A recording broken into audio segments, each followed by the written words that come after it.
7, 6, 5, 4, 3, 2, 1, 0. Hit it! Hit it! How can I hit it? He's still not visualizing. Jump them. What, the timelines? You can't do it blind. I'll say what we can and can't do. Or anything's better than staying here. Ignition! We have liftoff. Scanning for audio.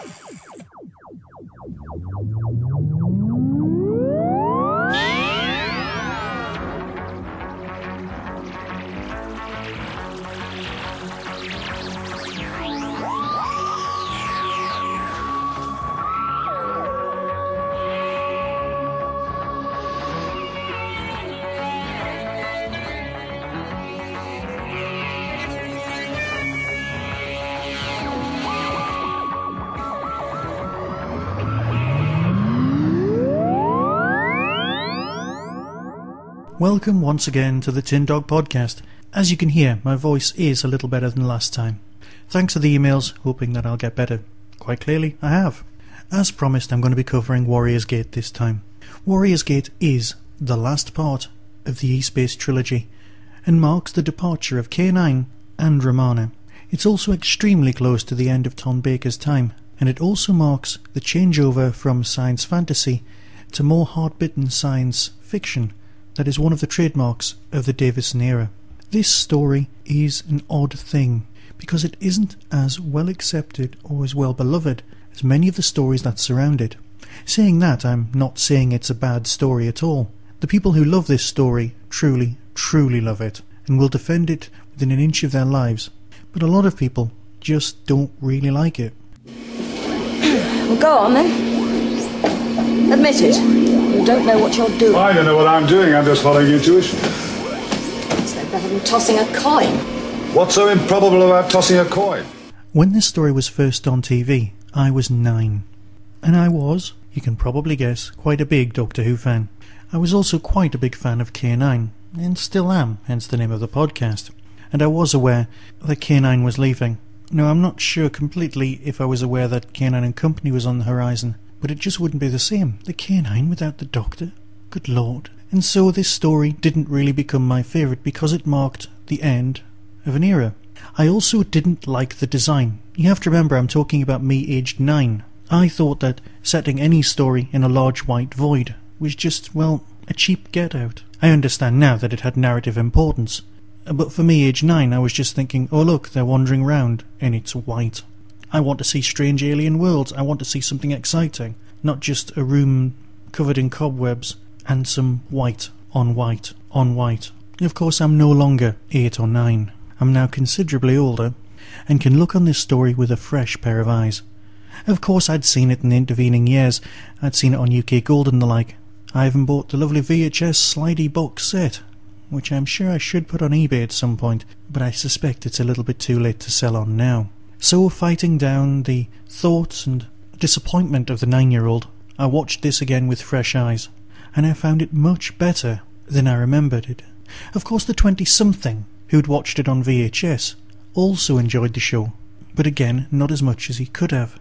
I remember thinking back, wondering that I wasn't quite sure what was going on. I mean, I'm a guy who thinks he understands Ghostlight, so I shouldn't really have a problem with a story like this, but I did. I didn't quite grasp who the Tharals were, what the privateer ship was doing there in the first place. And so I watched it, let the story wash over me and just ignored it because I had some Pertwees I could be getting on with watching instead. And that was fine. But now I've watched it, now I grasp it, and now I get what everyone was talking about. I get why lots of people like this story. All 3 parts of the E-Space trilogy have crashed spaceships in them. The Liner, the Hydrax, and the Privateer. I'd never really noticed that until I finally sat down to review it for the TDP. But all 3 treatments of the crashed spaceship storyline are very, very different, and none more so than this story. While trying to escape from the fuzzy greenness that is E-Space, the TARDIS eventually ends up in what seems to be an area of space that is neither E-Space nor N-Space. It's a sort of gateway between the two, and that's why it is white, that's why it's a void, because it doesn't exist in any true space. The natural inhabitants of this area, or rather the people who had used this area in the past, were called Tharals, and more about those in a moment. But also trapped in this area is another spaceship called the Privateer. Most of the action in this story takes place on the Privateer with the crew of the Privateer in question. And it is this point that I really need to mention Stephen Gallagher. Stephen Gallagher was the person who originally wrote the story that this script's based on. I met Stephen Gallagher at a talk he once did about his horror writing, and he talked a little bit about his time on Doctor Who and the writing of Warrior's Gate. The extras on the DVD say exactly the same thing. Basically, he worked very hard producing an extremely detailed script, which was basically a novel in script form. This storyline was then taken and reworked on by the director and again Bidmead. The amount of work that Christopher H. Bidmead has put in to this boxed set, to the stories linked with this, really show you how much work goes into being a script editor and how much rewriting goes on in order to make all the narratives fit together. The original storyline that fitted into this slot in the season dealt with a TARDIS landing on top of itself and was actually a multi-Doctor story, if some of the notes are to be believed. Now that's fascinating because it's a multi-Doctor story I had no idea existed. Of course it only exists in treatment form, but that's just one of the examples of how this story had a very difficult birth. Slightly more famous are the issues that the director himself had while making the story. In studio-bound stories, which this is, the director was usually using the same sort of camera and the same sort of studio that was used to record sitcoms. Large, trundling cameras. And this director was slightly more experimental, more filmic than the BBC were used to dealing with. The designs for the set meant that he was allowed to shoot off-set, because the spaceship interior was all girders and rigging, and it would allow you to see the walls of the building where the film was being set, because that was also steel girders and rigging. The unions weren't happy about this, and the director was actually sacked for several hours. They also managed to track down one of the tiny handheld cameras, all of these things adding up to making this a rather difficult shoot. The cast didn't really understand what was happening, and to be fair, many fans feel the same way. But this story was made, it was finished, and the finished result is a little bit of a gem. As well as dealing with the storyline to do with slavers and revenge and repentance, there's also a very spiritual side to this story, or more a holistic view of the universe. Now admittedly, as the 9-year-old, this went completely over my head. The 20-year-old, I kind of give it a nod, and the age I am now, well, I actually paid attention. But you can forgive the 9-year-old for not paying that much heed to what was going on when K9 says something like, Hexagram 9, Xiao Shu, the taming power of the small. Quote, if you are sincere, blood vanishes and fear gives way. It's very easy just to go, you are, and then wait for the monsters to come. And there are no real monsters in this story, and I think that is what is good about it. There are characters who are bored, there are characters who are a bit too intense, and the characters who have been monsters in the past, and that all gives a lovely characterisation feel to everything. On the commentary on this disc, we have Lalla Ward, the director, Christopher H. Bidmead again, and my personal hero, Matt Irvine, all talking about this story from their own points of view. Admittedly, there are times when they don't take it as seriously as they could, but that's fine. Matt always was just too much of a geek for his own good, but that's a good thing. Never let it be said it's a bad. And we get to talk about K9. Of course, Mr. Leeson's also on this, talking about his role, and the way that he came back just for the final few stories. It's rather nice to note that Matt was actually controlling K9 in this story, rather than the usual K9 operator, because Matt had controlled him in his very first story, giving a whole full circle feel to it. Of course, we're not talking full circle, we're talking Warrior's Gate, but leave it there. Yeah, there are things that don't make much sense. The hexagram nonsense. The idea of the Tharals looking a bit like lions, but not really. Where did the Tharals get captured? Where was going on? Why is the spaceship made of dwarf star alloy? And a load of other things. But if you don't think about it too much, this is a great story. But what are you? The shadow of my past and of your future. Before I move on, here's a quick word from the rather prolific Dave A.C.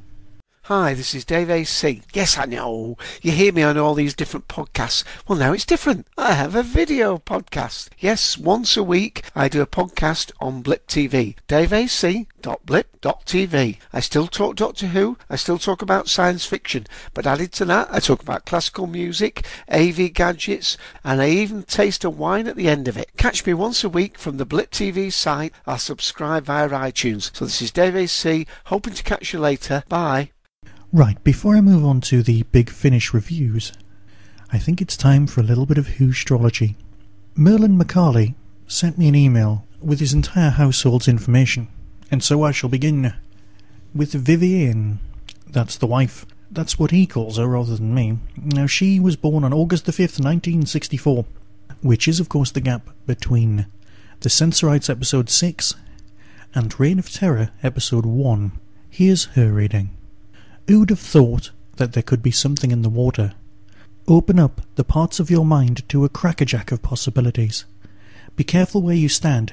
Walking in another's shoes may be harder than you think. An unreasonable urge to leave your friends is interrupted by life and the French. There is nothing like a bickering firing squad to help you figure out if you are with us or against us. And I hope that makes a lot of sense. And now Merlin himself. That's January the 21st, 1968. Enemy of the World, Episode 5. You are not James Bond, and should avoid trying to live that specific dream until it's due. Be true to yourself and your motivations, even if you do have a curious accent. Beware the man who talks of sightless worms.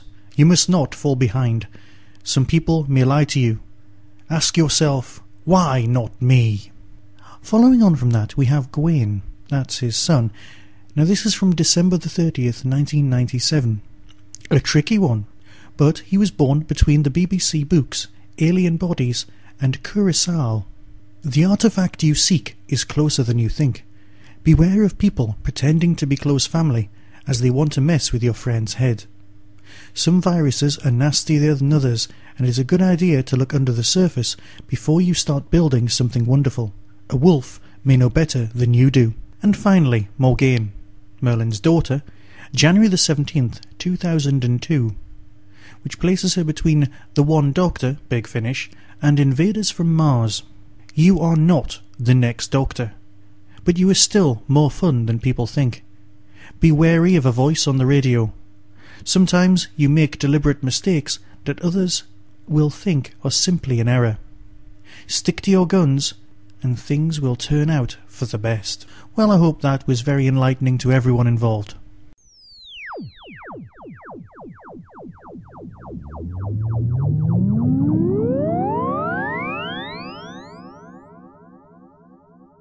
When we looked at some Big Finish CDs, I thought we'd continue that with two really nice linked stories. Now, we all remember the Tom Baker series that was based around the Key to Time. 6 stories, all designed to find an individual part of a fabled object called the Key to Time. The Key to Time is a perfect cube that, when assembled, can control space and time. Such a time was needed when things were needed to be put right or some such made-up nonsense. And so they set out, Tom and the first Romana, to find all 6 pieces, assemble them, save the universe and move on. It was just a linking narrative. It was a MacGuffin, a trick from the production crew in order to provide some sort of linking story arc. Of course, nobody used words like story arc in those days, but you know what I mean. One of the laws of narratives is that you give the audience what they're expecting and what they want, but not necessarily how they were expecting it. An extremely good example of this happens at the end of Part 6, where the Key to Time is assembled, but not quite as you imagine it. I don't want to spoil things for anyone who hasn't seen the Key to Time, and I would recommend anyone nips out and tries to track it down. It was available on a limited run DVD some time ago, and you sometimes come across copies of it on Amazon or eBay. More likely you might find it repeated on some PBS station in America, or even more likely on something like UK Drama or UK Gold in this country. Usually about 4 in the morning. The Key to Time series with Tom is a classic. Most fans think it's the peak of Tom's time, or at very least they hold it in extremely high regard. So when Big Finish decide to take on the Key to Time again, here using the 5th Doctor to reassemble all 6 segments, the benchmark has already been set very high. As a rule, most people assume you get 12 releases from Big Finish per year. You actually get a lot more than that. Spin-off series like the Companion Chronicles allow tales of a more literary nature to be performed by 1 or perhaps 2 members of a cast, whereas things like last week's discussion on the Unbound series allows other spin-off series. Of course, Big Finish are also producing other shows, things like the new Robin Hood series that they'll be able to release, or the much-lauded Phantom of the Opera, which was released last year, adaptations of classic stories. There's some great stuff out there by them, and the Judge Dredd series, just to name a few. But getting back to Doctor Who, as we assume that there are 12 stories per year with the main Doctors, that kind of limits things a bit, and so we've got 3 stories here dealing with the collection of 6 segments. I say 3 stories, but what I actually mean is 4, because the 4th story, story number 0 in the trilogy, if you don't mind me calling it that, is called The Prisoner's Dilemma, and it exists separately from the other trilogy because it's part of a different series. It's part of the Companion Chronicles. Some people might see that as a bit of a con, tricking you into buying the Companion Chronicles. But if that is a con, or at least a marketing move, it's a very clever one, because buying this Companion Chronicle really won't leave you disappointed. Part 0 consists of a narrative that runs parallel, or at least slightly before, Part 1 of the Key to Time, which I'm going to discuss in a moment, and is called The Prisoner's Dilemma, and it is a Companion Chronicle, a Sophie Aldred story. Sophie Aldred and Zara, that's one of the characters from the Key to Time series. They both share the narrative, and you see them both first person all the way through this story. It's very well written, very, very well performed. Sophie manages to pull off some great moments, and the actress playing Zara, again, very good. This story also has an appearance of the 7th Doctor, but doesn't actually have the 7th Doctor in it, because you're hearing it from somebody else's point of view, which is fine. And of course, with it being the 7th Doctor appearing, that means the 7th, more manipulative Doctor is already aware of what's happening, because the story of the Key to Time has happened to the 5th Doctor. Again, that makes it separate from the rest of the Key to Time trilogy. So what's the story actually about? Well, Ace and Zara are locked in a cell, and it's why they are there. It's a very simple setup to a reasonably complicated narrative. It will keep your interest, but if you are more into the acted out full narrative storylines, then perhaps this isn't for you. You don't need to have heard it in order to move on to the next part of the Key to Time series. So in effect, this is a trilogy of 4 parts. Part 0 being The Prisoner's Dilemma. Here's its trailer. Hear me? I'm not telling you anything until I get a lawyer. All right, don't have to be so rough. I'm a girl. You understand that? A girl. Your trial will be in hours 3.45 approx. What? Don't I get a telephone call or a glass of water? Great. Oh, hello. Hello. Oh, ow. They knock you around too. Hey, I'm Ace. What's your name? Don't have one.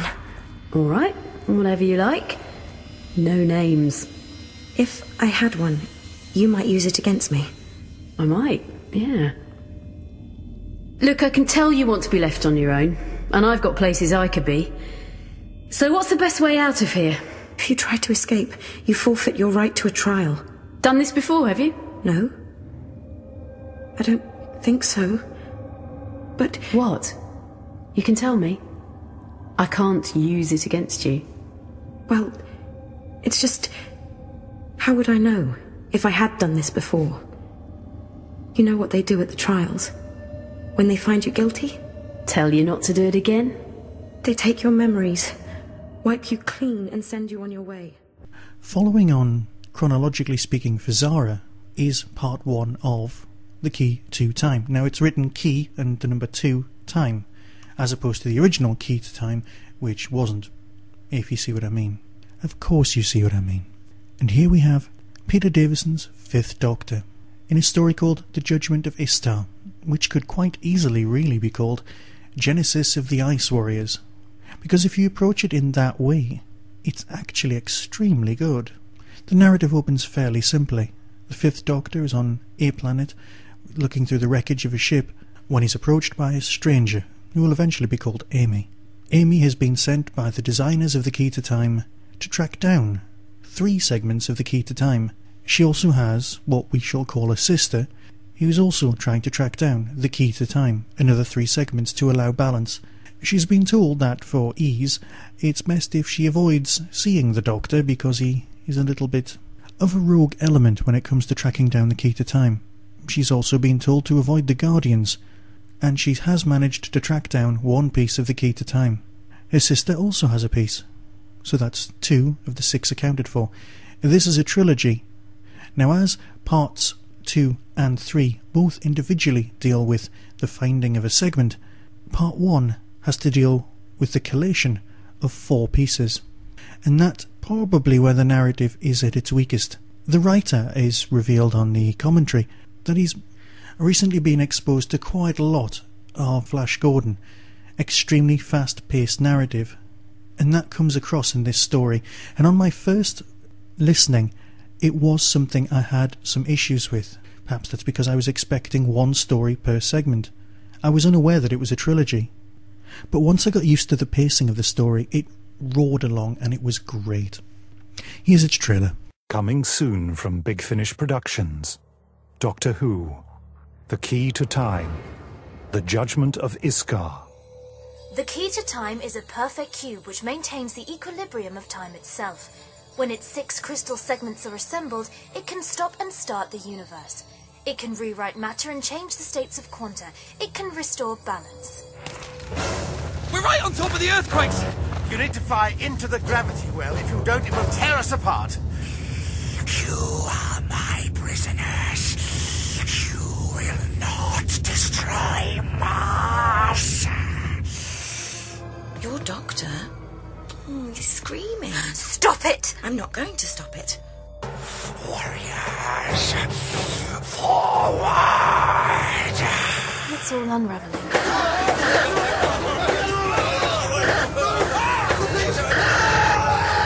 Doctor, the Ice Warriors are pushing forward. They just got bigger guns. If one of you opens fire, I will snap the Doctor's neck.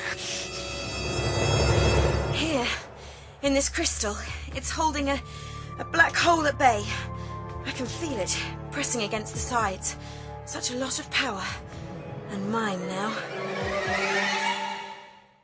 You should have told me. I didn't think you'd want to know. That the Key to Time is collapsing, and with it the whole of the universe? That it's your fault?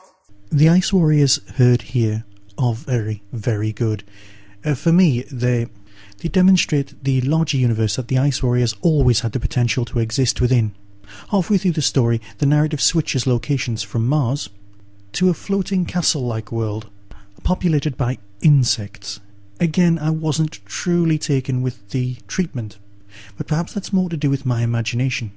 You see, when I'm listening to a Fifth Doctor story, in my head the effects are actually of the same standard and quality of the Fifth Doctor's time. Now that's probably a failing of mine, because everyone knows the pictures are better on audio and you can have anything you want, but I still specifically place it at that period of time, and my spaceships and my effects always look the same. And when there's an insect race, I don't cast them in a marvellous CGI done at the mill kind of a way. I have mine imagined and built by Matt Irvine and the rest of the effects department. Whether that's a good thing or not, that's just my own feeling. With an ending that reminds me more and more of The Hitchhiker's Guide the more I listen to it, I am very happy with this story, much more happy than on my first listening. And so would I recommend The Key to Time? Well, of course I would. Would you expect anything else? And so, I will bid you farewell and speak to you very, very soon when we'll be talking about The Rescue.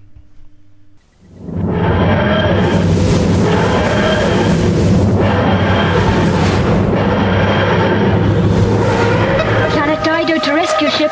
Planet Dido to rescue ship. Come in, please. Acayip Okakulyan. You destroyed a whole planet? You're insane.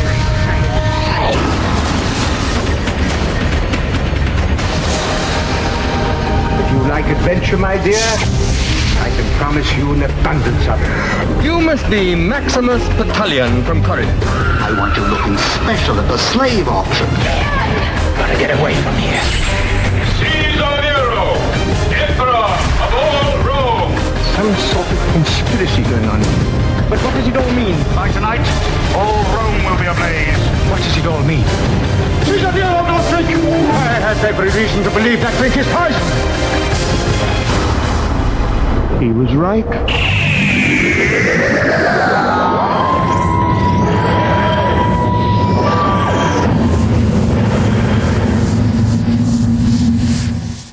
Be seeing you.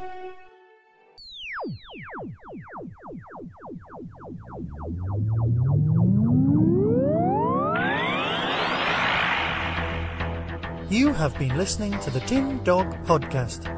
Doctor Who and its associated shows are all trademark of the BBC. No infringement is intended. Contact us at tin-dog@hotmail.co.uk.